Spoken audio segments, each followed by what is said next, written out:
그래서 2년 전에 내 자녀를 위해 올라라는 설교 제목으로 자녀들을 위해서 말씀을 전하고 기도했던 시간이 있었는데 다시 이렇게 여러분 이 자리에 뵐 수 있어서 너무 감사드립니다. 제가 오늘 재발 검사 결과가 악성 림프종 혈액암이어가지고 제 코에 그 종양이 나타났어요. 그래서 재발 검사 결과가 오늘 있었던 날이었고, 그 다음에 이제 정맥에 항암을 투약했기 때문에 이 가슴에다가 케모포트라고 하는 거를 여기다 심어가지고 항암 계속 투약을 했었는데, 오늘 그 수술방에 들어가서 요거를 빼내는 시술을 해가지고 제가 약간 통증이 있어서 예전같이 제가 목소리가 굉장히 크고 막 그냥 그렇게 하는데 오늘은 조용히 해야 될 것 같아서 미리 양해를 구합니다.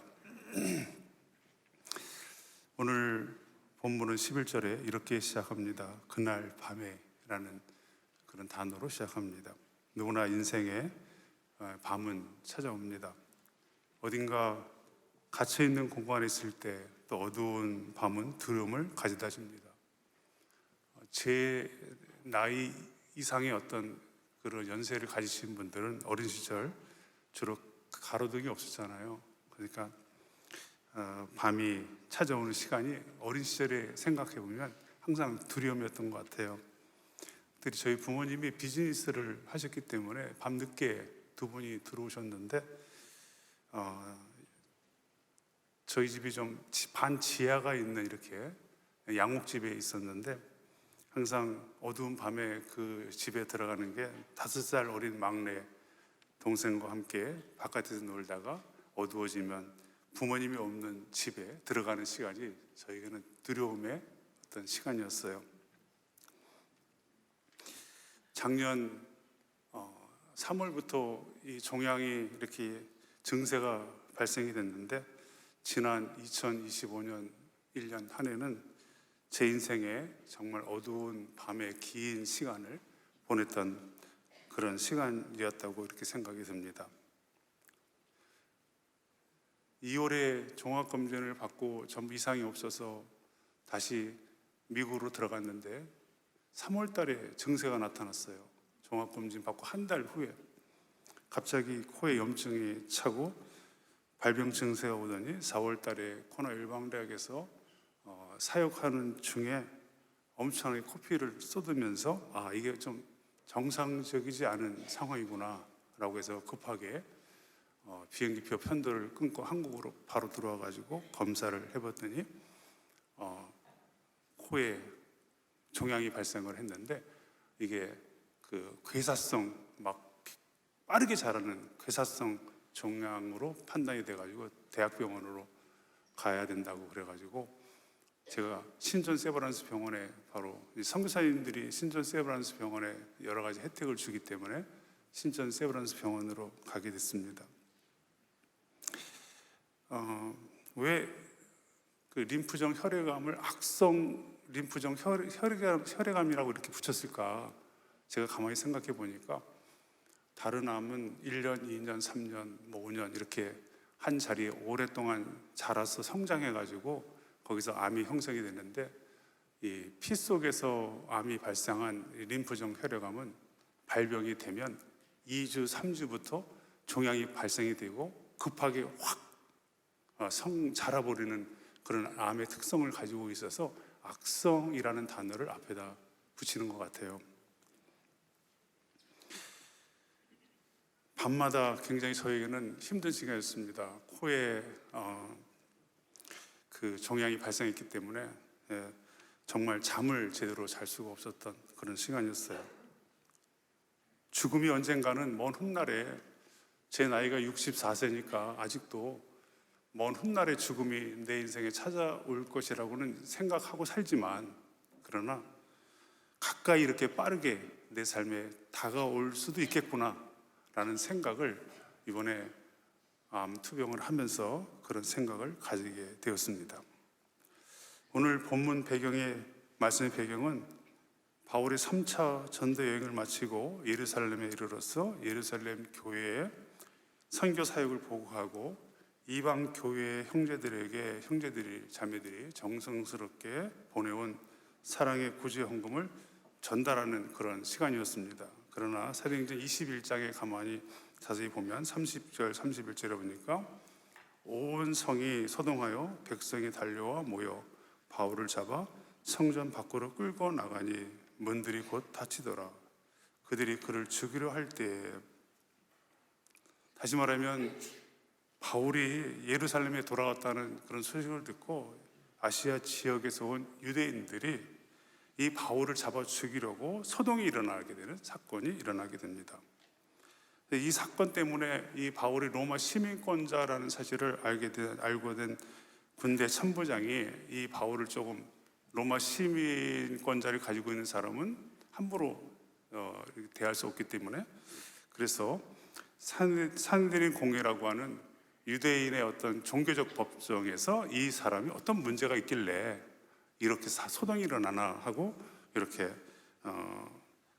알아보도록 그렇게 하게 됐는데, 이 사도행전 23장 오늘 본문에 나와 있는 2절에 보니까 대제사장 아나니아가 바울 곁에 서 있는 사람들에게 그 입을 치라 명하면서 부당한 어떤 재판, 그 사람이 어떤 죄가 있는지를 이렇게 판단하고 이렇게 확인하기보다는 비인격적이고 모욕적인 신문을 하게 됩니다. 이 부당한 신문을 당하면서 예수님도 십자가에서 돌아가시게 됐고, 이 부당한 신문을 당하면서 스데반 집사도 죽임을 당하게 됐는데, 바울도 이 산헤드린 법정에서 부당한 신문을 받으면서 율법에 의한 율법으로 사람을 정죄하기 시작하는 부당한 신문을 받게 되죠. 제가 암에 걸리니까 사람들의 시선이 무섭더라고요. 저를 바라보는 시선이 무섭고 사람들의 말이 굉장히 두렵게 다가오게 될 때가 있습니다. 때로는 가까이 다가오는 어떤 사람들이 할지라도 그 말 한마디 한마디가 그 마음에 진심으로 저를 위한 말일까? 아니면 욥의 세 친구처럼 무슨 죄를 졌길래, 무엇을 잘못했길래 저런 암이 갑자기 발생해서 그렇게 되나라고 하는 어떤 정서적으로 그런 뉘앙스를 느끼는 때가 참 많았어요. 그러다 보니까 제가 죄인이 되더라고요. 제가 죄를 범하지 않았음에도 불구하고 죄인이 되더라고요. 요한복음 9장 1절에 보니까 남에서부터 소경된 자가 있잖아요. 예수님에게 제자들이 찾아와서 이 맹인이 된, 이 소경이 된 이 사람이 죄가 부모의 죄입니까? 아니면 본인의 죄입니까? 라고 물었던 그런 부분들이 있어요. 범죄한 인간들은 누구나 편견된 잘못된 율법의 그런 사고로, 자기의 법으로 사람을 정죄하고 판단하는 그런 경향이 있게 됩니다. 특별히 이게 종교 집단에서 일어나는 일들이 많아요. 교회 안에서도 이런 시각으로 바라볼 때가 굉장히 많습니다. 그러다 보니까 암에 걸려 있는 사람들은 죄인이 되어버리더라고요. 그리고 교회 나가는 일도 마음이 편치가 못할 때가 많아요. 그 가족들도 그런 시간들로 인해 더 어려운 그런 마음의 시간들을 가지게 됩니다. 유언비어가 이렇게 난무하기도 하고, 이제 뭐 3개월, 6개월밖에 못 산다, 시한부 인생이라고 하는 확인되지 않은, 스스로 자기들이 결정해버리는, 의사선생님도 아닌데도 불구하고 그렇게 이야기들이 도는 그런 모습들을 보게 되어집니다.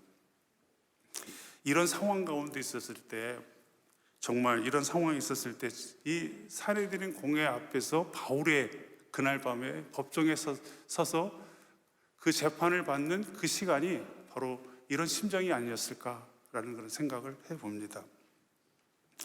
근데 그날 밤에 놀라운 일들이 일어나게 됩니다. 오늘 본문에 보니까 그날 밤에 주께서 바울 곁에 서서, 저는 오늘 이 본문 사도행전 23장 11절 이 본문 한 절만 가지고도 예수님이 바울에게 어떻게 다가오셨고 어떤 분이신가에 대해서 여러분들에게 증거하고 전하면서 또 제 인생에도 그 주님을 만난 시간이 되었고, 또 암을 투병중에 있는 가족이나 아니면은 그런 환우들에게도 오늘 여기 바울이 만났던 그 주님이, 예수 그리스도가 어떤 분이신지를 경험되어지고 만나는 놀라운 시간이 되기를 주님의 이름으로 축원합니다. 첫 번째, 예수님은 어떤 분이신가? 오늘 11절을 보니까 그날 밤에 주께서 바울 곁에 서서, 여기서 오늘 그의 곁에 서서라고 하는 이 단어가 나오는데, 이 단어는 헬라어의 뜻을 자세히 살펴보니 이런 뜻이에요. 가까이 멈추어 마음을 정하고 서다라는 그런 의미가 담겨져 있어요. 지금 화면에 보면은 이제 예전에 이게 어떻게 좀 이렇게 알 수 있냐면, 고추 씨앗 묘목 있잖아요, 묘목. 예, 고추를 심으면은 얘가 이제 자라면서 약간 커지면은 이게 이제 힘이 없어가지고 이렇게 기울어지잖아요. 고추가 달리고 그러면 이제 이게 대가 힘이 없어가지고, 그래서 옆에 이렇게 묘목 옆에다가 이렇게 쓰러지지 않도록 이렇게 대를 하나 세우지 않습니까? 그리고 묶어요, 옆에. 예전에 토마토도 그래요. 토마토도 올라오면 거기다 대를 세우고, 여기 바로 그 대를 딱 세운 것, 저 대를 세운 것이 바로 이 헬라어의 바울이 그날 밤에 주께 가까이 곁에 서 있다라고 할 때 단어했던 헬라어 단어가 바로 저 뜻이에요. 다시 말하면 저에게 찾아왔던 그런 암으로 인해 내 마음이 흔들리고 내 육체도 10kg 이상의 체중이 빠지면서 정상적이지 못한 어떤 육체적, 그다음에 근육이 빠져나가면서 다리도 서 있을 수 없는 그런 힘이 없는 그런 상황에 있었을 때 마음도 흔들리고 육체도 흔들리고 이런 상황에 있었을 때 정말 가장 중요한 것이 뭘까? 내 곁에 가까이 서 계신 분이 누가 있느냐? 그게 너무너무 중요하더라고요. 제가 오늘 이 자리에 와서 이렇게 말씀을 전하는 것은 저에게 참 놀라운 시간인데요. 제가 신촌 세브란스 병원에 처음에는 이제 코에 발생했기 때문에 이비인후과에서 이 검사를 했거든요. 이비인후과 검사를 했는데, 검사를 해 보니까 이게 혈액암으로 이렇게 판결이 나와가지고, 그 종양내과로, 이게 이제 혈액암 종양내과로 이 과가 옮겨지게 됐어요. 옮겨지게 되는데 종양내과 의사 선생님이, 그 암 의사 선생님이 7분이 계시더라고요, 신촌 세브란스 병원에. 근데 제가 의사 선생님을 선택할 권한이 없었어요. 그냥 이비인후과 암 담당 의사 선생님이 과를 옮겨서, 이게 이제 코에 생기는 비인두암이 아니고 혈액암이니 종양내과로 옮겨서 이 의사한테 가세요라고 바로 그날 진단 나온 그날 바로 과가 바로 옮겨져서 가게 됐는데, 가게 된 의사 선생님이 여자 선생님이었어요. 그래서 제가 말을 할 수가 없으니까 이제 제가 페이스북에다 일기처럼 이렇게 글을 늘 쓰고 그러는데, 시애틀에 있는 제 두 아들과 제 아내가 아직 암 판정이 되지 않았기 때문에 암 판정이 나오면 들어오라고 그랬는데, 글을 올렸더니 그 페이스북에 보고 일본에 있는 어느 선교사님이 연락이 왔어요. 그 선교사님이 혹시 자기 아내가 정혜정인데 혹시 정혜정 선교사를 아냐고 의사 선생님한테 한번 여쭤봐 달라고. 그래서 이상하다, 의사 선생님 이름이 정혜림이에요. 정혜정? 정혜림? 뭔가 이렇게 뭐랄까 자매지간이 아닌가? 뭐 이런, 저는 자세히 몰랐기 때문에. 그래서 두 번째 진료를 갔을 때 진료를 다 마치고 나올 때, 진료 시간이 짧잖아요. 환자가 다 대기하고 있으니까. 마치고 난 다음에 일본에 있는 선교사님이 저하고 98년도에 DTS라고 하는 선교훈련 프로그램을, 그 정혜정 선교사님, 심일한 선교사님 그 부부가 20대 때, 저는 40대 때 훈련을 같이 받았거든요. 거의 20 몇 년 전에. 그랬는데 그 이야기를 이렇게 하길래 제가 이렇게 나오면서 혹시 이렇게 연락이 왔는데 어떻게 되세요? 라고 했더니 바로 사촌, 우리 여기 은퇴하신 정선지 목사님의 따님이라는 걸 그때 알게 됐어요. 그래서 저는 놀랄 수밖에 없었어요. 그렇다고 우리 정혜림 선생님, 정혜림 선생님이 뭐 저에게 특별하게 해준 건 없어요. 그냥 저희 신료 시간 그대로 딱 시간 마치고 들어가면 물어보면 호중구 씨 뭐 백결구 씨 뭐고 그다음에 체중은 어떻고 지금 이런 상황이니까 이렇게 하세요. 그리고 딱 하실 의사 선생님이 딱 하시는 패턴이 있어요. 딱 그 얘기 하시고 그리고 딱 끝나면 1분, 2분 그리고 이제 근데 제 마음이 어떤 게 들었냐면 대학병원에 저기 청소부 아줌마만 알아도 아파서 가면 그 말 동무가 돼가지고 기다리는 시간이 많잖아요. 말 동무가 돼서 마음의 위로가 되는데 주치의 선생님이 그냥 제가 개인적으로는 몰라요. 한 번도 차를 마신 적도 없고 그 이후에도 치료하는 내내도 한 번도 사적으로 만난 적이 없었음에도 불구하고 병원에 항암 투약하러 갈 때마다 진료를 받을 때마다 저에게는 평안으로 다가왔던 그분이 내 곁에 있어 주신 것 같은 그런 마음이 드셔서 저에게는 큰 격려요 위로의 시간이었음을 이렇게 알게 됐어요. 그래서 제가 오늘 이곳에서 말씀을 전한다는 건 놀라운 일이라는 생각이 들어요. 교회에 감사합니다. 너무 고맙습니다. 여러분들 너무 고맙습니다. 감사합니다. 정선희 목사님도 제가 모르고 뵌 적도 없고 근데 우리 인간이라는 거는 아무리 가까이 있다 할지라도 한계가 있잖아요. 언젠가는 또 헤어지게 되고 그러나 내 곁에 더 가까이 찾아와 주신 분이 계세요. 제가 암이 코에 한 3cm 정도 있었거든요. 코하고 목에 넘어가는 사이에.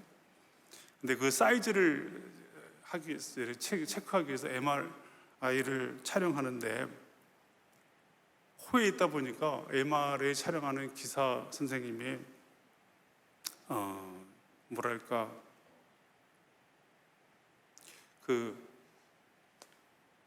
움직이지도 말고 혀도 움직이지도 말고 목도 가만히 있어야 되고 그래야만 이 촬영이 된다. 코에 있다 보니까 첫 번째 사진이 아마 있었는데 그게 안 뜬 것 같아요. 제가 코에 종양이 있는 사진이 있었는데 혹시 있나요?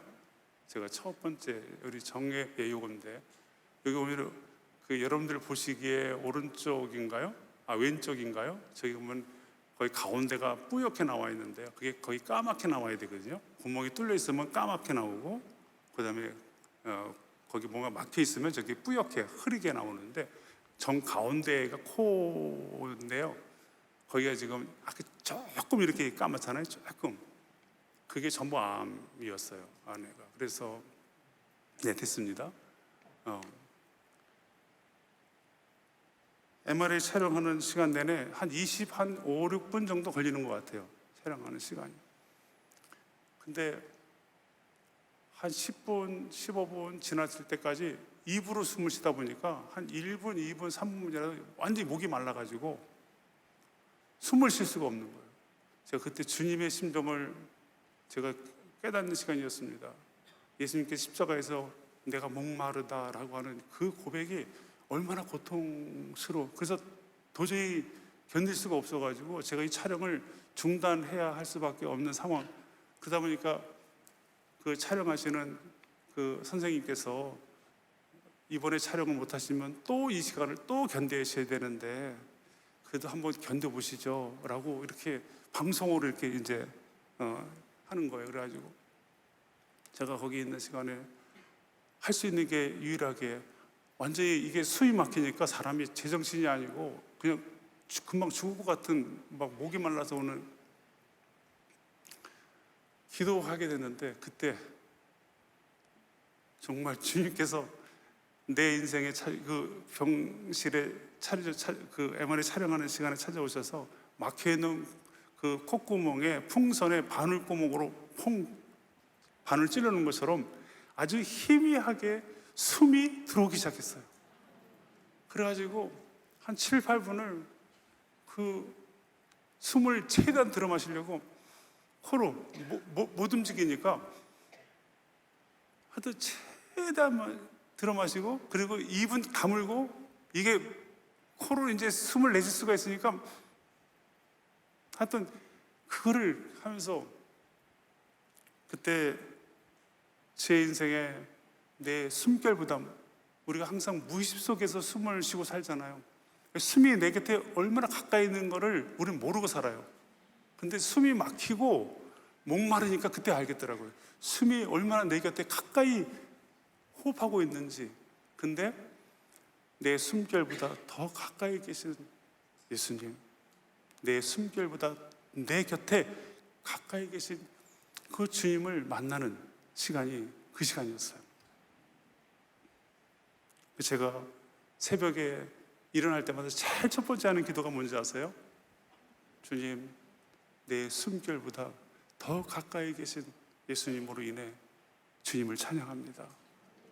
내가 매일 일어날 때마다 제일 먼저 첫 번째 기도가 내 숨결보다 내 곁에 더 가까이 계셔서 나를 격려해 주시고, 나를 붙들어 주시고, 내 흔들리는 내 영혼을, 흔들리는 내 육체를 견고하게 붙들어 주시는 그 부활하신 예수 그리스도, 그 주님으로 인하여 감사를 드립니다.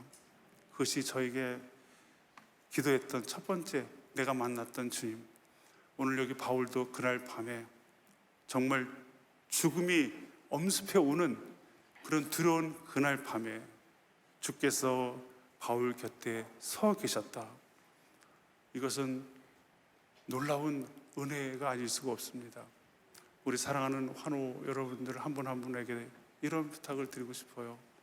고통스럽고 힘들고 어려운 그 시간에 내 곁에 내 숨결보다 더 가까이 계신 주님이 계심을 꼭 기억하시고, 그 주님과 함께 병동이든 병실이든 암을 투약하는 시간이든 항암약을 맞는 시간이든 항상 그 시간대마다 저는 그 주님과 함께 보내는 그런 시간이 제가 견디고 이길 수 있었던 힘이었다. 그 시간을 꼭 기억하시고 그 주님과 함께 여러분들의 암 투병 생활의 시작을 잘 이겨나가는 그 주님이 계시면 감당할 수 있겠더라고요. 그 주님 때문에 내 마음을 붙들어 주시더라고요. 그 주님이. 그런 시간이 여러분들에게도 있기를 주님의 이름으로 축원합니다. 두 번째, 예수님은 어떤 분이신가? 오늘 본문에 보니까 바울 곁에 서서 담대하라 라고 이렇게 말씀해 주고 계세요. 담대하라. 명령형으로 되어져 있는데요, 이 단어를 좀 쉽게 얘기하면 이 헬라어 동사인데요, 내면적으로 기운을 차려라. 내면적으로, 내적으로 너 이렇게 낙심하지 말고 기운을 차려, 힘을 내, 용기를 가져, 그런 뜻이에요. 예, 담대하라라고 하니까 너무 거창한 단어일 것 같은데, 쉽게 말하면 바울, 너 왜 이렇게 정말 뭐랄까 절망하고 있어? 기운을 차려, 정신을 차려, 힘을 내, 용기를 가져. 암에 걸리고 나서 보면 저 할 말도 없고요, 듣고 싶은 말도 없고, 그리고 머리가 복잡하고 내 인생에 앞으로 어떤 일이 일어날 것인가에 대한 복잡한 생각으로 가득 차더라고요. 수없이 많은 생각이 스쳐 지나가요. 머릿속에 맴돌면서 깊은 잠을 청하기 힘들고 어려운 그런 심정 상황에 일 때가 있습니다. 신천 세브란스 병원의 암병동에 항상 가서 진료실에 앞에 앉아 있으면, 저 여기 지금 암 투약하는 그런 시간에 기다리는 시간인데요, 혈액암은 5살짜리 아이도 걸리고, 그리고 20대, 30대 초반인 젊은 청년도 걸리고, 약성 림프종 혈액암이 저같이 나이가 있는 사람도 걸리고, 나이와 상관없이 이 암은 걸리더라고요. 그래서 한 20대 자매가 진료받고 나오는데 판정이 나온 것 같아요. 이게 이제 악성 림프종 혈액암인데 어떤 상황이다라고 하는 걸 의사 선생님이 들었겠죠. 나오는 얼굴의 모습을 보면 완전히 어두움으로 가득 차고 전쟁에 나갔다 폐전병으로 돌아온 얼굴의 모습으로 나올 때가 많아요. 어떤 자매는 바깥에 나오자마자 엉엉 그 부모의 품에 안겨서 울고 있는 그런 자매를 보게 됩니다. 오늘도 진료받는데 한 자매가 똑같은 암에 걸려서 20대인 것 같아요. 나오는데 너무 얼굴이 참 보면 그때마다 저도 보는 게 힘든 그런 상황이고요. 더 힘든 거는 항암을 투약할 때 보통 2시간, 길면 4시간도 걸리게 되는데요. 그 항암을 투약하는 시간도 힘들지만 바깥에서 기다리는 시간이 힘들어요. 암 환자가 워낙 많으니까 2시간 기다리는 건 기본이고 4시간 정도 바깥에 복도에서 기다리는 시간을 보낼 때 몸도 아픈데 암 투약해야, 약을 투약해야 되죠. 옆에 있는 지켜보는 보호자도 너무 힘든 시간을 그 시간에 겪게 되어집니다. 정말 이럴 때 가장 격려가 되는 것은 뭐냐면 정말 이렇게 예수님께서 바울에게 찾아오셔서 흔들리고 있는 내적인 마음에 바울에게 기운을 차리라고, 힘을 내라고, 내가 너와 가까이 있으니까 용기를 가져 라고 하는 이런 진심으로 담겨져 있는 부활의 주님께서 하셨던 이 말이 얼마나 바울에게 큰 격려가 되었을까 생각해 봅니다. 저는 여러분들에게 이런 말씀을 드리고 싶어요. 교회 안에 암 환우를 가지고 있는 분들에게 가족이 있다면 아무 말 없이 가까이 먼저 다가가 있는 게 굉장히 중요해요. 아무 말 없이 그냥 옆에만 있어도 심정으로 알아요. 저분이 나를 위해 기도해 주시고 내 곁에 와주시구나.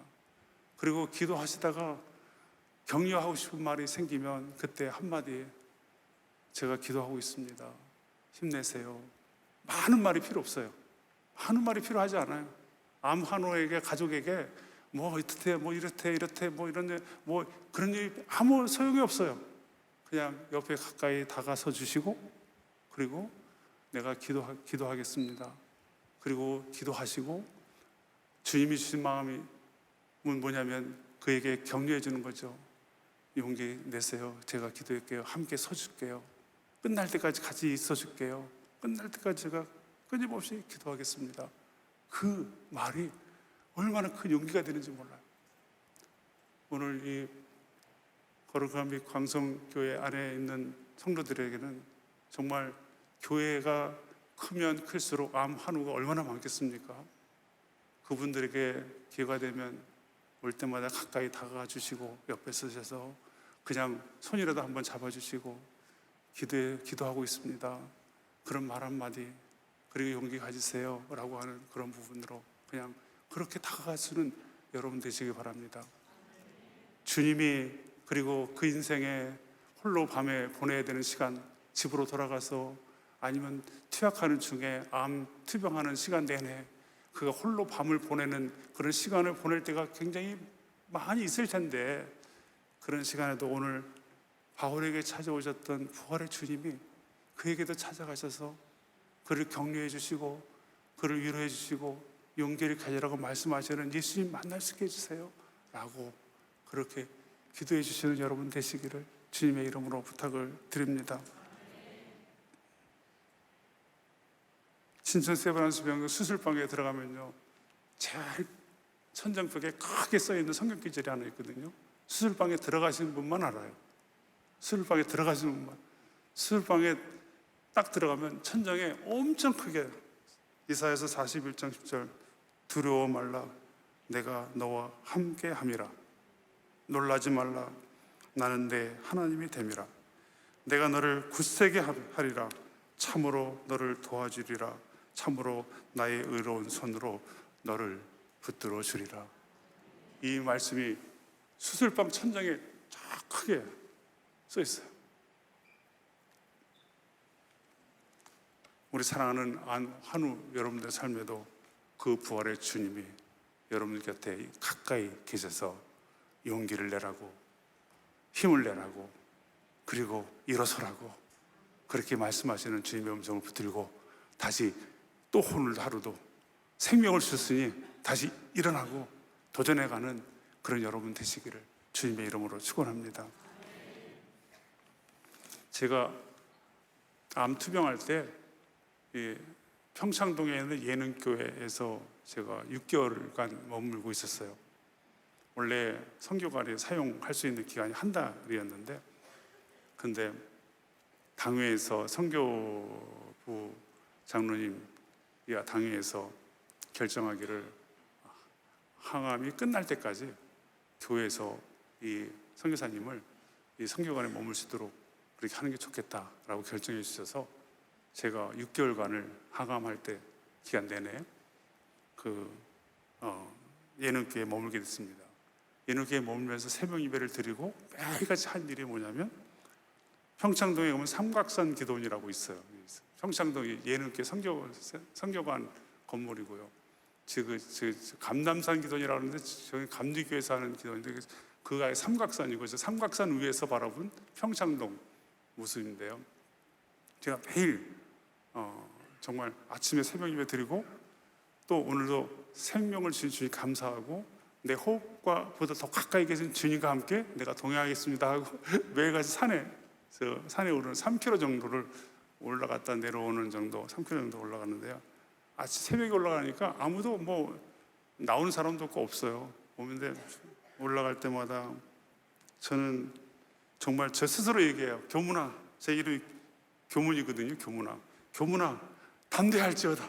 제가 스스로 교문아 용기를 가져, 교문아 일어날지어다, 교문아 걸을지어다. 제가 이제 스스로 그렇게 외치고 가는 거예요. 아무도 없어. 다 새벽이니까 아무도 없는데 제 스스로 저에게 하는 말이었어요. 외치고 선포할지어다. 예수가 내 생명입니다. 생명을 주신 그리스도이십니다. 예수가 내 육체의 그리스도이십니다. 예수가 내 사랑하는 자녀에게도 그리스도이십니다.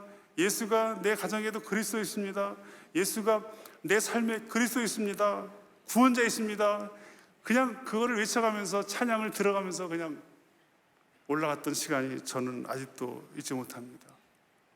여러분들에게 다가오셔서 주님이 격려해 주셨던 그 말씀들, 예배 시간에 주셨던 말씀들, 아니면 여러분들이 정말 개인적으로 만났던 그런 말씀들이 기억이 난다면 그 말씀을 붙들고 여러분들 영혼을 향해 외치고 나아가는 그런 시간이 되시길 바라요. 그것이 나를 이렇게 세우고 그 외침이, 그 고백이, 예수 그리스도가 내게 들려주셨던 그 외침이 나를 이렇게 세우시더라고요. 그래서 여러분 한우들에게 부탁을 드립니다. 낙심하지 마시고 절망하지 마시고 그냥 오늘 하루 살다가 간다 할지라도, 내가 내 인생이 오늘 끝난다 할지라도, 주님 내가 다시 또 일어납니다. 또 걷습니다. 또 도전해 갑니다. 생명을 주신 것 감사합니다. 그러면서 외치면서 하루를 살다 보면 하루가 열흘이 되고, 열흘이 열 달이 되고 1년이 되고 어떻게 될지 모르잖아요. 생명의 주인이 주님께 있으니까 그 주님께 정말 선포하며, 그리고 예수가 내 인생의 구원자이시며 그리스도이십니다 라고 하는 사실을 선포하며 나아가는 여러분들 되시기를 주님의 이름으로 축원합니다. 마지막 세 번째로, 예수님 어떤 분인가? 오늘 살아야 할 이유를 말씀해 주시죠. 살아야 할 이유를 말씀해 주시죠. 오늘 11절에 보니까 내가 예루살렘에서 나의 일을 증언한 것 같이 로마에서도 증언하여야 하리라 라고 말씀하십니다. 주님은 말씀으로 이루와 권면뿐만 아니라 로마로 가야 한다고 하는 사명을 확인시켜 주시는 사건이 오늘 본문이죠.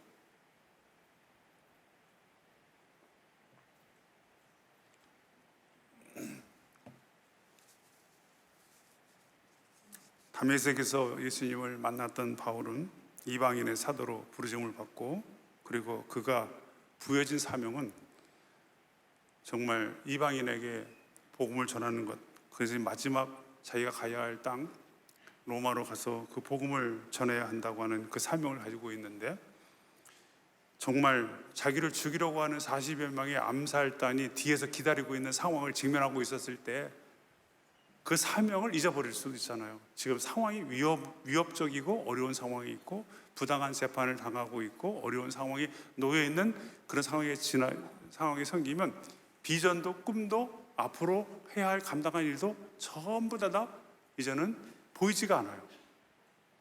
왜냐하면 현실이 힘들고 어렵고 내가 언제 죽을지 모르는 그런 상황에 놓여 있을 때, 근데 내 인생이 여기서 이 암으로 끝내야 되는가라는 그 질문을 제가 스스로 할 때가 있어요. 아직 둘째 아들이 결혼하지 않은 상태에 있는데 부모로서 책임을 다하지 못한 그때가 이제 작년 12월 20일 날 둘째 아들이 결혼했거든요. 그러니까 암 투병하고 있을 때는 아직 결혼하지 않은 상태였어요. 그래도 이제는 죽어도 괜찮아요.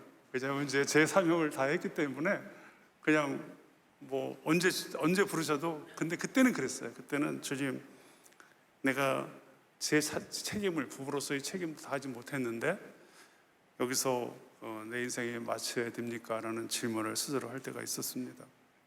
아내와 저는 20대 대학생 선교단체에서 활동을 했습니다. 저는 CCD 출신이고 아내는 조이선교회라고 이태용 박사님이 했던 그 선교회 소속으로 이렇게 선교단체 소속으로 활동을 하고 있었습니다. 젊어서 선교에 헌신했던 시간이 있었거든요. 근데 선교에 헌신을 했는데 선교는 못하고 92년도에 교회를 개척하고 담임 목회자로 목회를 30여 년 하게 됐습니다. 언젠가 제 인생의 60대가 되던 해, 지금부터 한 5년 전의 일이었는데요. 그때 하나님, 제가 젊어서 선교에 헌신했던 시간을 못했는데 제가 조기 은퇴를 하고 마지막 10년을 선교의 일을 감당하고 싶습니다 라고 하는 마음을 가지고 아내하고 이야기하면서 제가 만 60세 되던 해 교회 사역을 내려놓고 이제 코나일방대학이라는 국제와임의 선교단체에 헌신해서 거기서 선교사로의 삶을 시작하게 됐습니다. 근데 제가 이제 5년 이제 지난 거거든요. 주님, 제가 아직 감당할 내 사명이 아직 5년 더 남았는데 내가 지금 여기서 죽을 수는 없을 것 같습니다. 내가 죽더라도 5년 후에 죽어주세요. 그렇게 이제 제 스스로 내가 5년만 더 살아도 괜찮으니, 5년 후에 나를 부르셔도 괜찮으니 내 사명을 감당하고 가게 해주세요 라고 그렇게 이야기하면서 기도했던 시간이 있었습니다. 바울도 오늘 본문에 보니까 살아야 할 이유를 부활의 주님께서 말씀하시죠. 내가 예루살렘에서 나의 일에 증언한 것 같이 로마에서도 증언하여 하리라 라고 하는 사명을 말씀해주고 있는 모습들을 봅니다. 이 악성 림프종 혈액암은 재발률이 높아서, 여러분 최근에 지난주인가요? 영화배우 안성기 씨도 저와 같은 암으로 재발하면서 투병생활을 하시다가 돌아가시게 된 거죠. 제가 지난 재발 검사를 이제 하게 됐는데 재발이 발병하면 바로 또 항암을 또 투약해야 되는 부분이기 때문에 오늘 사실은 굉장히 긴장한 하루였습니다. 아침부터 재발이 되면 또 암 투약을 또 해야 되기 때문에. 근데 오늘 의사 선생님 만나면서 원래 3개월 정도마다 이게 검사를 하는데 제가 미국에서 오고 여러 가지 그런 상황이 있다 보니까 그 상태가 굉장히 좋아서 6개월 후에 검사 일정을 잡아주셨어요. 제가 생각을 했습니다. 내 인생에 6개월을 더 하나님께서 더 허락해 주셨구나, 그런 생각을 해요. 또 6개월 후에 또 어떻게 될지 모르니까 내 삶은, 제가 검사할 때 그런 생각이 들었어요. 내가 3개월마다 검사를 한다면 내 인생은 3개월 인생이고, 그리고 또 6개월이라고 하니 하나님이 나에게 또 6개월의 시간을 허락해 주셨구나 라는 그런 마음으로 오늘 이렇게 나오게 됐는데, 요즘에는 이제 이번에 검사하러 들어오면서 지금은 여주 이천 장호원이라고 하는 곳에 머물고 있거든요. 선교센터에 머물고 있는데요. 저희가 여주 이천이 여러분들 잘 아는 햇살에 복숭아가 굉장히 유명한 동네예요. 복숭아가 유명한 동네, 거기에 선교센터가 하나 있어서 거기 머물고 있는데 그 앞에 저수지가 하나 있어요. 저수지가 거기서 새벽 예배 드리고 또 삼각산에 오르는 것처럼 날마다 저수지 가는 일이 제가 이제 하는 일이에요. 그래서 저수지 가는데 이제 겨울이니까 사람들이 추우니까 다 문도 다 뭐 동네에도 다 창문도 딱 걸어 잠고 다 이렇게 다닐 거 아니에요. 찬양도 그냥 아주 크게 틀어놓고 그냥 걷기 시작합니다. 저수지에 가면 마을이 멀리 있어가지고 저수지 앞에 서가지고 찬양 부르고 노래하면서 그 다음에 그냥 큰 소리로 예수님은 그리스도이십니다. 막 예수님은 사망을 이기신 분이십니다. 예수님은 나와 함께 계십니다. 내 호흡보다 더 가까이 계신 분이십니다. 내가 만난 예수님은 나를 일으켜 주신 분이십니다. 예수님은 내 흔들리는 영혼을 붙들고 계십니다. 아주 그냥 저수지 앞에 대놓고 엄청 크게, 아주 저 건너편에 집 한 채가 있어요. 건너편에 집 한 채가 있는데 그분이 들리지 않는지 모르겠어요. 근데 하여튼 상관없어요. 그냥 내가 그냥 크게 외치는 그런 시간을 보냈던 시간이었습니다. 그러면서 제가 가장 많이 불렀던 찬양이, 요즘에 이 찬양이 많이 뜨더라고요. 제가 먼저 불렀던 찬양인데 그 요즘 영화 신의 악단이라고 하는 신의 악단인가? 거기에 그 있잖아요. 주 예수 뭐죠? 주 예수 나의 산소막. 제가 이 찬양을 엄청 불렀거든요. 근데 어느 날 이 찬양이 막 저기 막 떠가지고 제가 불러서 떴나? 하여튼 그랬어요. 하여튼 그래가지고 거기 찬양의 가사에 보면은 깊은 절망스러운, 하여튼 제 심정이었어요. 깊은 절망스러운 가운데 주님께 닿을 수 없었던 우리 어두운 밤 중에 하늘을 향해 주의 이름을 나 부릅니다. 그 시간이 새벽 시간이요. 아직 해 뜨기 전이거든요. 어두웠던 시간에 주님의 이름을, 평창도 삼각산에서도 그 해 뜨기 전에 그 시간에 새벽 예배 마치면 5시 반에 올라와서 그때 빛이 한 줄기 빛이 저 삼각산에서 떠오르고 저수지 건너편에서 떠오를 때 주님의 그 사랑이 나를 비춰줘요. 생명의 빛 대신 예수 그리스도, 그 빛으로 내가 오늘도 살게 해주셔서 고맙습니다.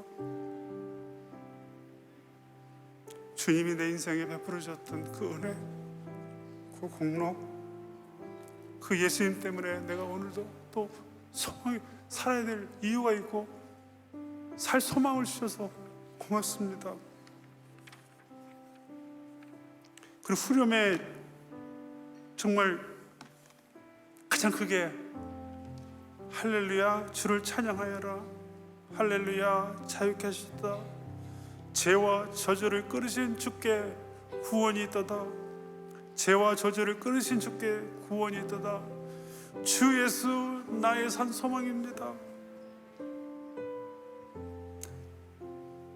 언약된 아침, 상사된 몸, 부활의 호흡이 시작되었습니다. 유다의 사자 위험참 선포, 사망이 무너졌도다, 사망이 무너졌도다, 사망이 무너졌도다.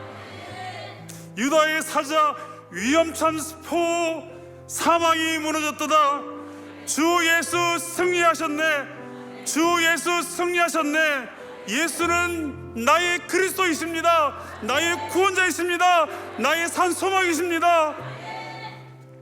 이것이 제가 날마다 저수지 앞에서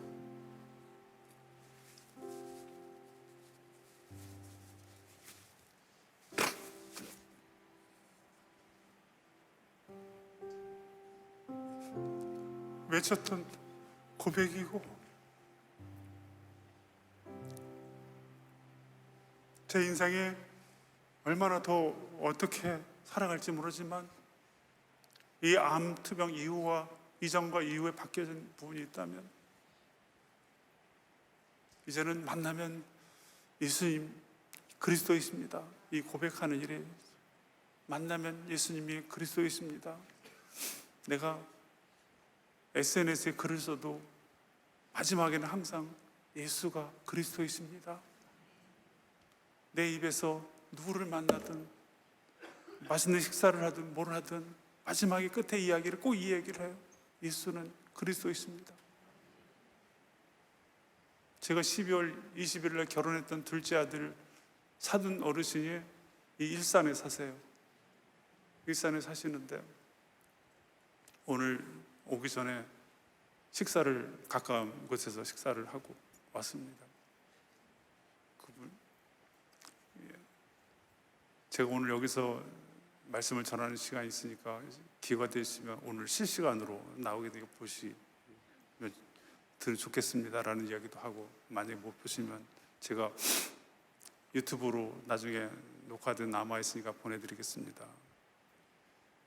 그분에게도, 누구에게도, 어느에게도, 교회를 다니든 안 다니든 어떤 분에게도 내 인생에 예수가 그리스도이십니다, 이것이 우리의 인생에 날마다 고백해야 할 신앙의 고백이며 우리가 살아갈 이유이고, 내가 사명이 있더라도 그 복음을 전하기 위해 살아야 될 이유인 것을 기억하시기를 바랍니다. 초대교회 성도들은 절망 중에도 예수가 그리스도임을 외쳤고요, 감옥 속에서도 예수가 그리스도임을 외쳤고요, 광야의 한가운데서도 초대교회 성도들은 예수가 그리스도를 외쳤던 것처럼 암 투병 중에도 그 가운데 주님 날마다 만나시고 그 예수가 그리스도이십니다 라고 그 고백을 하는 우리 사랑하는 환우들이 되시기를 바라고, 사랑하는 환우 가족들에게도 정말 함께 기도하며, 얼마나 보호자가 너무 힘들어요 사실은. 그럼에도 불구하고 용기를 가지시고 예수가 또 그리스도임을 선포해 나가는 그런 놀라운 역사가 일어나게 해 주시기를 주님의 이름으로 축원합니다. 결론을 맺고 싶습니다. 인생은 누구나 다 이런 밤을 찾아옵니다. 저에게는 암으로, 어떤 사람에게는 어떤 실패로, 사역이든 사업장이든 정말 다른 여러 가지 이유로 죽을 것 같은 힘든 밤을 보내는 성도들이 여기 암 환우가 아니더라도 있으실 텐데, 그때도 여러분 숨결보다 가까이 계신 주님을 꼭 계심을 기억하시길 바랍니다. 여러분들의 연약한 몸을 붙들고 옆에 서 계신 주님을 꼭 기억하시고 용기를 가지시기를 바랍니다. 정말 아직도 살아 숨쉬고 있다면 여러분들이 감당할 사명이 있기 때문에 살아있음을 기억하시고, 하루를 살더라도 그 복음을 증거하는 사명을 감당하다가 우리가 다 함께 아버지 품에 다시 만나는 그런 시간이 있기를 주님의 이름으로 축원합니다.